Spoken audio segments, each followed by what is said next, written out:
Today, I want to talk to you about intentionality. And as I was trying to think of the perfect analogy for this, a few crossed my mind. Is it like playing a poker game where you have a limited amount of chips and you need to increase those chips and win more hands to make it to the end of the game? Kinda. Is it like going to a grocery store, except you don't have a shopping list and you're just wandering around hoping you get everything you need?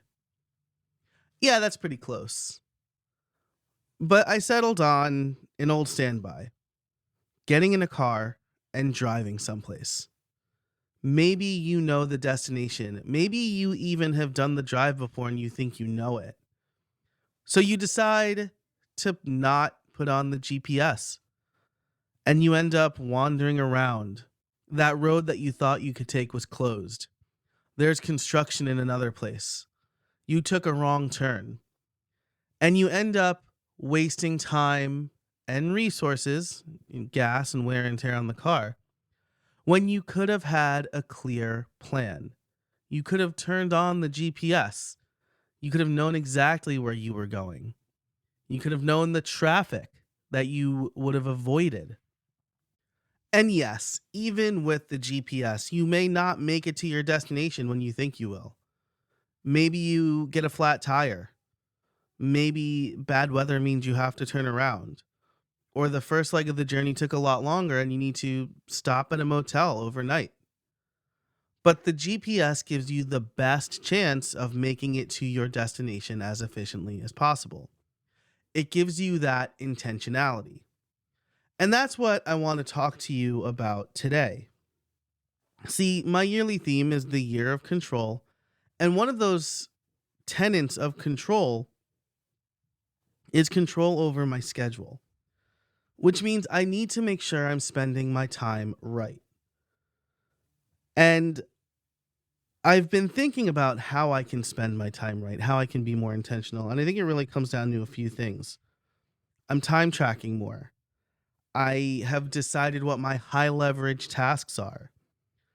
I'm going to talk about the difference between goals and values. That's going to be a little bit of an amuse bouche for next week's episode with Tanya Alvarez. I thought it was really good, and I want to give you a little preview. And then I'm going to talk about how all of these things led me to the decision to kill my membership and why that's actually the best thing right now for my business. Then in the pro show, I'm going to answer the question, why does this even exist if I'm killing my membership? And I'll give you some more concrete data on what I've learned time tracking. So I really hope you enjoy this episode. My goal is to grow my business this year, and I need to be more intentional if I'm going to hit the goals I want. Stick around and listen. I'd love to hear your feedback. You can get all of the show notes for this episode over at howibuilt.it/408.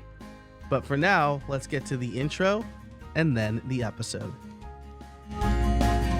Hey everybody, and welcome to How I Built It, the podcast that helps busy solopreneurs and creators grow their business without spending too much time on it. I'm your host, Joe Casabona, and each week I bring you interviews and case studies on how to build a better business through smarter processes, time management, and effective content creation. It's like getting free coaching calls from successful solopreneurs. By the end of each episode, you'll have 1 to 3 takeaways you can implement today to stop spending time in your business and more time on your business or with your friends, your family, reading, or however you choose to spend your free time. All right. Welcome everybody. Thanks so much for being here. I'm excited to talk about this because it's not something I have spent a lot of time on, which is a little wild to think about considering I've been in business in some way, shape, or form for 24 years.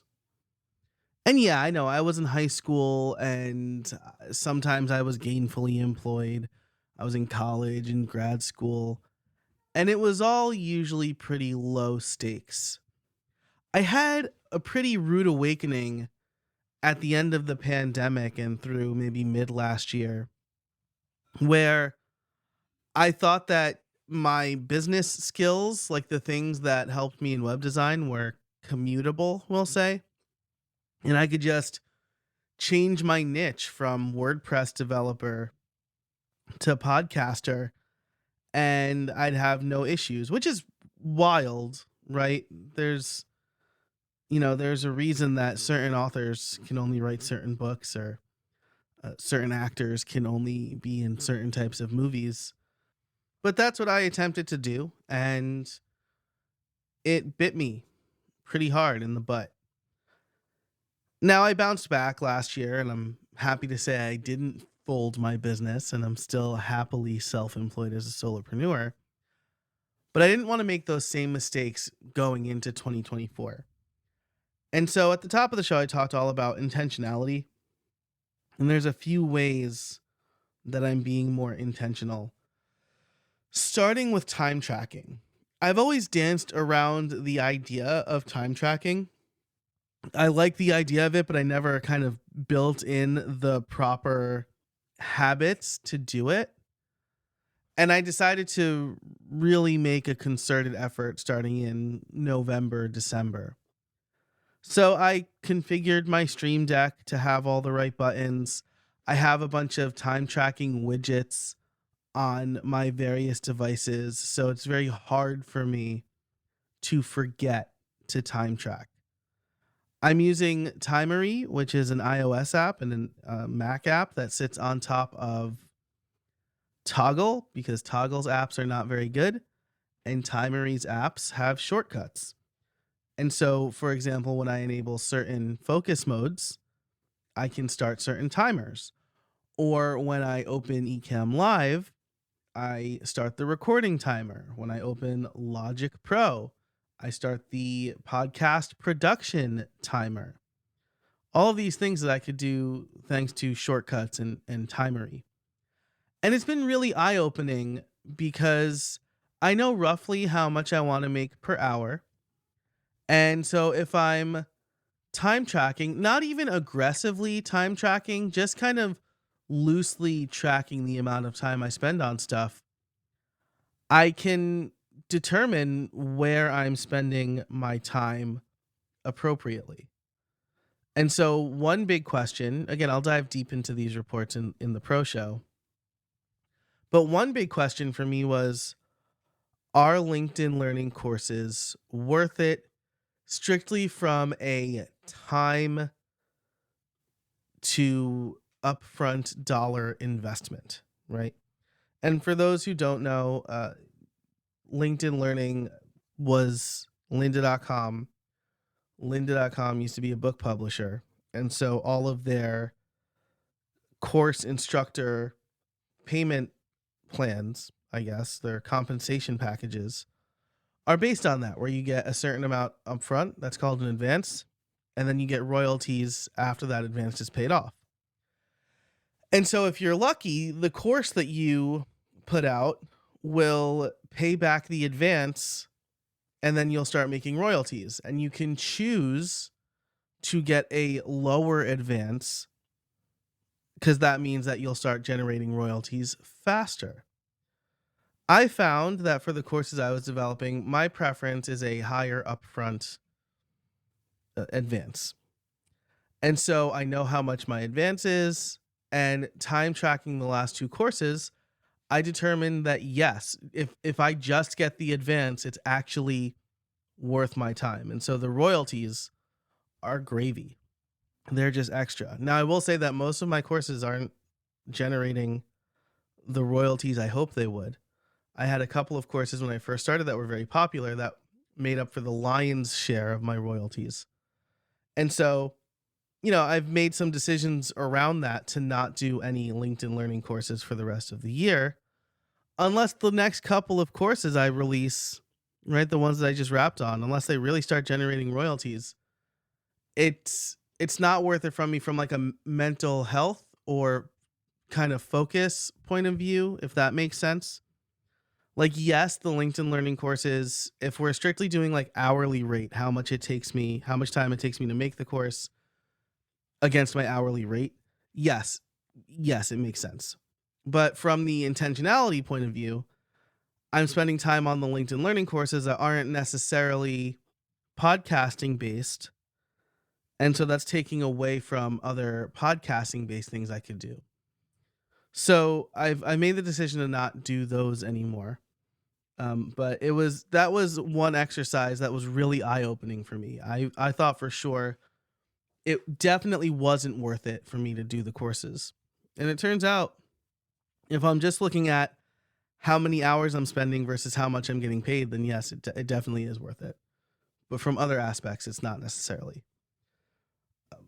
So I won't dive into all of this here. I'll save that for the pro show. But tracking everything from my contract work to producing this show and my other show to writing and then the kind of management side of the house, I'm learning a lot about how I'm spending my time, how much time I'm spending on things. And it's pretty clear like when I have an unproductive day and why I had an unproductive day. And so using this data, I can take control of my schedule and structure my days in a way that assists me in being as productive as possible for the amount of time that I want to be productive. And this is even more important as we go into the summer because my wife and I made the decision not to send our kids to summer camp because summer camp is getting almost prohibitively expensive, and we both can have kind of flexible schedules, right? She's a nurse and she makes her schedule, and so she's maybe picking up a couple of extra weekend days, and I've decided I'm not going to work a full week uh, by day, and we are getting an assist from family, but I know I'm going to have fewer hours over the summer to work, and that intentionality is going to be really important to me because I know I only have, let's say, 24 or 30 hours. I guess 30 is almost a full work week anyway, but let's say I have 26 hours. I will know by that point the best way for me to spend that time. And so that's the first part of taking control of my schedule. The other part of that is determining what my high leverage tasks are. And so I will talk about that in a minute. First, I do want to take a break to hear from our sponsors. Look, when you have an online based business, speed and reliability are the most important aspects of a service. Not far behind that is actually owning the website that your business relies on. When you own your website, you're not subject to an algorithm, changing terms, or accidental shutdowns. That's why I'm so excited that Liquid Web is back as a sponsor of How I Built It this year. Their Cloud VPS is some of the best in class hosting you can get when your business relies on your website. From speed to security and protection to regular backups, with Liquid Web, you can trust your website will remain in tip top shape. Not technically savvy? Don't worry. Liquid Web offers fully managed hosting, which means they have a team of knowledgeable experts looking after your website for you, so you can focus on running your business. If you need fast, reliable, and secure hosting for your business, check out Liquid Web. Head over to howibuilt.it/liquidweb today. This episode is brought to you by porkbun.com. Look, I've been buying domains for 24 years. And for a long time, that meant a convoluted experience with upsells and exploding prices. But Porkbun is refreshingly different. They've got everything from .com domains to unique ones like .pro, .dev, and .xyz. Every domain name at Porkbun comes with tons of freebies like Whois Privacy and SSL certificates. Plus, they have AI-generated search results to to help find the best available domain name for you. All of these incredible features and tools are backed by incredible support 365 days a year and tons of 5-star reviews on Trustpilot from real customers. Sound good?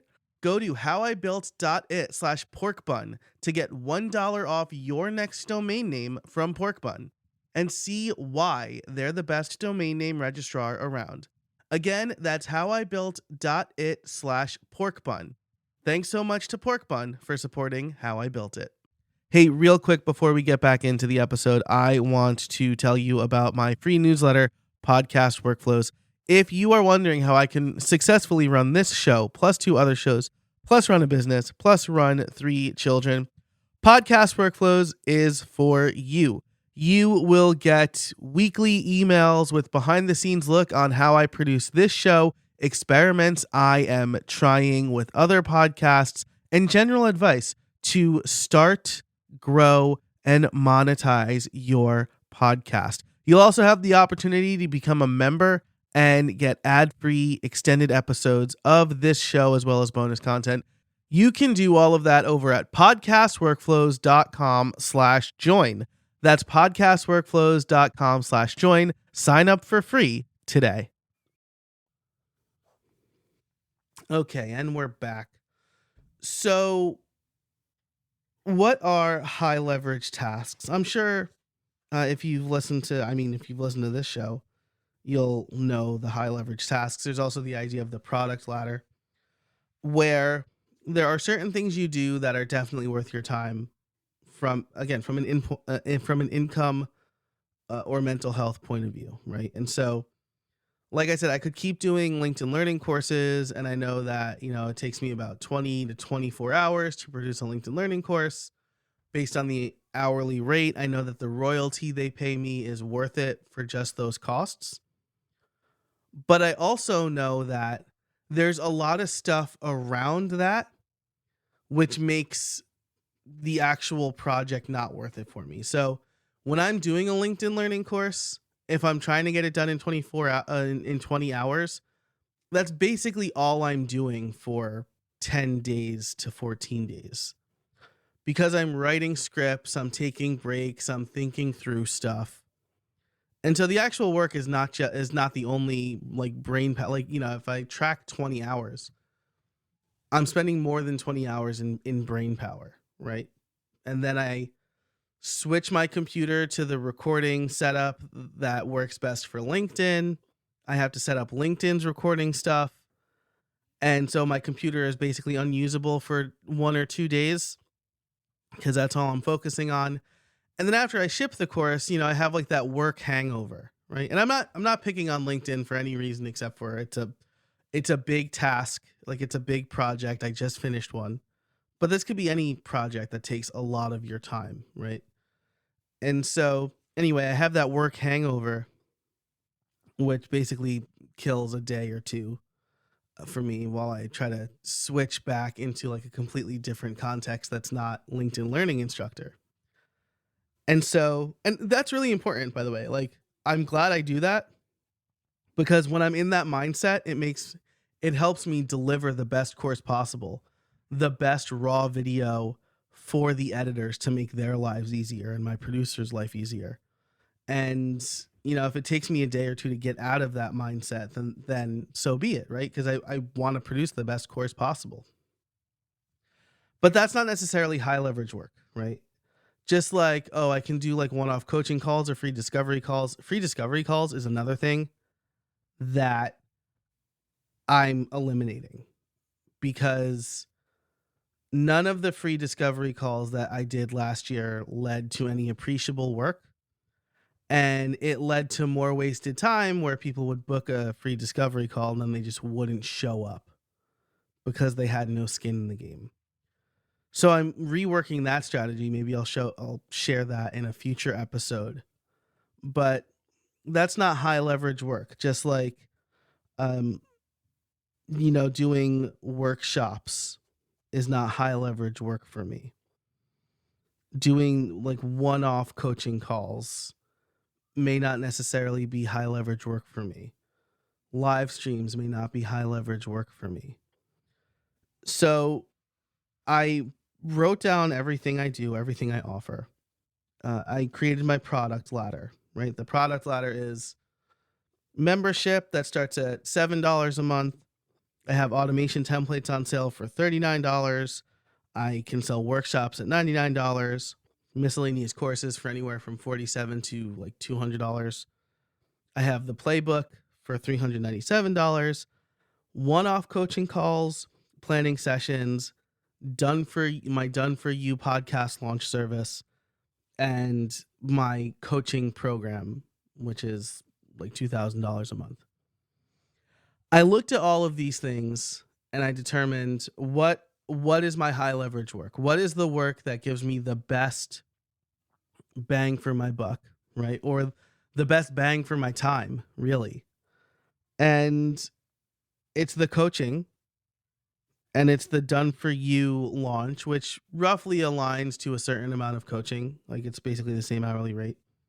The planning sessions and the coaching calls, they're good as well. They're good lead-ins to the bigger programs. So I'm going to keep those. But those are the high leverage things. The playbook is out there and it's for sale, but it's not something that has been worth me actively updating. And it hasn't been something that is worth me marketing at this point. Same thing with the miscellaneous courses. I was kind of trying to do like a land grab and go for like the cheaper, someone who wasn't ready to spend like $500 with me, but maybe they spend $50 with me. And I realized that those people are not ready for the high leverage work, right? And so all of this led me to determine that starting in March, right? Actually, this month as this episode comes out, I'm really going to focus on promoting my coaching program and my done for you service because that's the high leverage work, which means I'm killing my membership. And by the time this episode comes out, my members who were part of the membership will know this. A couple of them have churned out already, reasonably so, because it hasn't been a focus of mine. And so if you don't know, the way my membership worked was this. It was the pro version of this show, right? Ad-free extended episodes and bonus episodes of this show, a weekly newsletter, any live streams, and at the higher level, there would be workshops, right? But I spent too much time writing those extra newsletters and producing the show, yes, but that's different, and I'll explain that in a second. And figuring out what the workshop's going to be. And where, like, what's the platform I'm going to sell my membership on? Do I want to use WordPress? Maybe I should use Substack. Oh, I sell over here. I also sell in Thrivecart. Like, that was taking up so much unnecessary mental energy, right? And I talked about in a previous episode my be everywhere strategy. That was an incredible failure. Like, I'm barely 2 months into it, and I can already tell you, like, it was a terrible idea.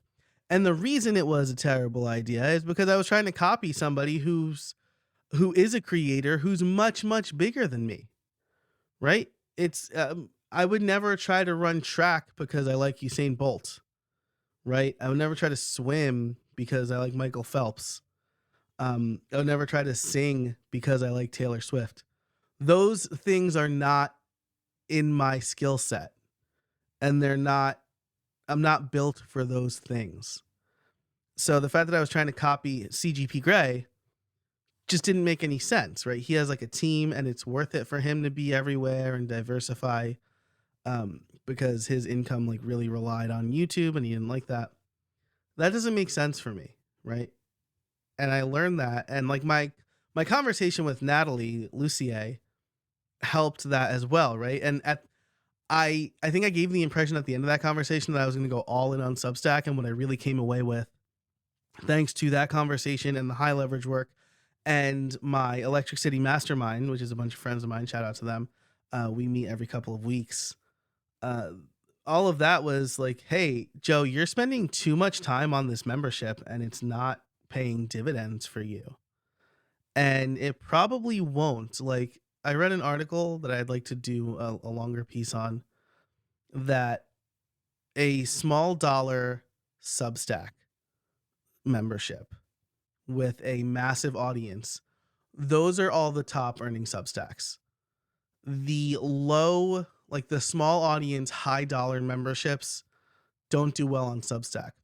And I'm not saying there's not space for those. I'm exploring that this year as well. I mentioned that in Podcast Advent. But the way I positioned it was not the right way to position it. I think Alex Sanfilippo from Podmatch is positioning a high dollar membership the right way. They're different things, right? Molly Patterson a couple weeks ago talked about this, right? You're either doing a one-to-one business or a one-to-one or a one-to-many business, and those are different things, and you can't run them the same way. So all of that is to say that, yeah, I'm killing the membership. Everything except for the pro version of this show. And the reason for that, I guess I said I would talk about this on the pro show, but it feels very relevant right now. So the reason for that is that it's low effort still, right? I talk with a guest for a little bit of extra time, and then everything else is done in editing, which my editor does. So I don't, I don't think that that's a very low effort for me. And it does offer an additional way for people to support this show, so that's not fully reliant on sponsorship money. So, again, I've reached out to the members. Anybody who's on that, anybody who is on like the $10 a month plan who is getting all the extras, like I just dropped them down a few bucks to the $7 a month plan for just this show. So they'll continue to get this show. Anybody at the $25 a month level, I basically told them what was happening. I dropped them to $7 a month, and then I made it right however they felt fit, like either a refund or I gave them access to a different thing. And so this was not an easy decision because I really want to make my membership work, but I also know that moving into March, I can better focus on my goals, right? And I think I teased this in the reverse way because I just talked about killing the membership, but I had a great conversation with Tanya Alvarez that's coming out next week as you hear this, so that'll be episode 409, where she tells us the difference between goals and values. And I always thought one of my goals was spend more time with my family, but that's really a value. I value time with my family, and my goals need to adhere to those values.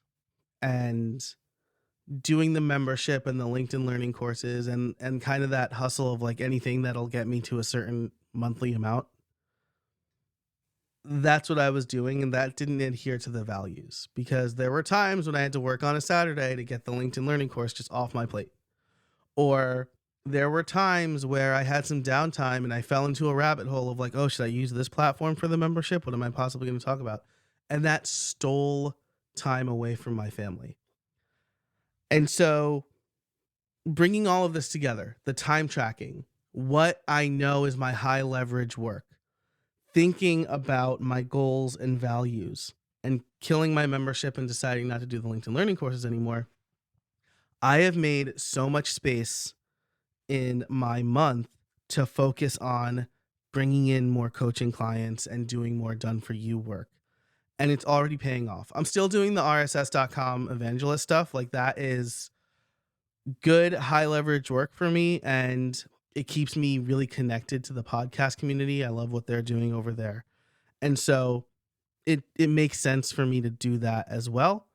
I'm still doing coaching for Justin Moore. I don't know if I've ever officially announced that, but I'm a brand deal wizard or a Wizards Guild coach for Justin Moore.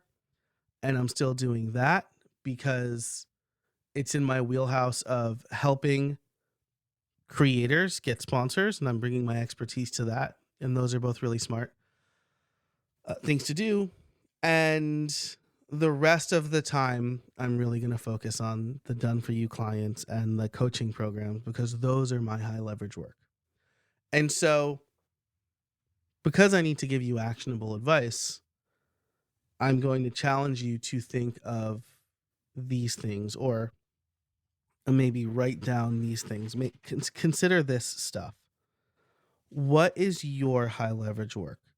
You don't need to have 4 or 5 or 7 or 12 months worth of time tracking data to understand that. If you're doing stuff and it takes you an hour and you're getting paid $100 and you want to get paid $200, then you know that's not your high leverage work. What's the stuff that comes easiest to you that people are willing to pay you the most for? You know, I think in Maggie Patterson's episode, we talked about seemingly this myth that everybody, every creator, every solopreneur, every business needed to start a membership or a community. And I've learned that no, you don't. If you don't have a massive audience, then a membership is probably not the right thing for you, to be honest. It could be. It has to be very high dollar though. And at that point, it's almost like a one-to-one business, right? Versus a one-to-many business. So this is advice I got over and over again. My friend Austin Church said the same thing. Like, you know, he's like, you have a list of, at the time it was 1,000 people. He's like, you're not going to make any money selling somebody a $10 a month product. You need to sell them a $10,000 product or a $10,000 service, right? Then only 10 of those people on your list need to buy it for you to hit 100K. And so I have an income goal in mind. I know how much I need to make per month. And focusing on my high leverage work, I know exactly how many of those things I need to sell. And most importantly, it's attainable. So that's what I would challenge you to do. Make a list of all the ways you make money, all the products, all the services. If you have a membership, if you have sponsorships, write those down. Then honestly, give it a grade between, let's say F up to S, right? Like the S tier style. How much effort are you putting into those things? You want the inverse of amount of money it makes versus effort. That's your high leverage work. Then you consider, okay, I want to make X amount of dollars per month. I need to sell this many of this product and this many of this service every month to hit that goal. And I think you'll be happier with your business. You'll have that intentionality.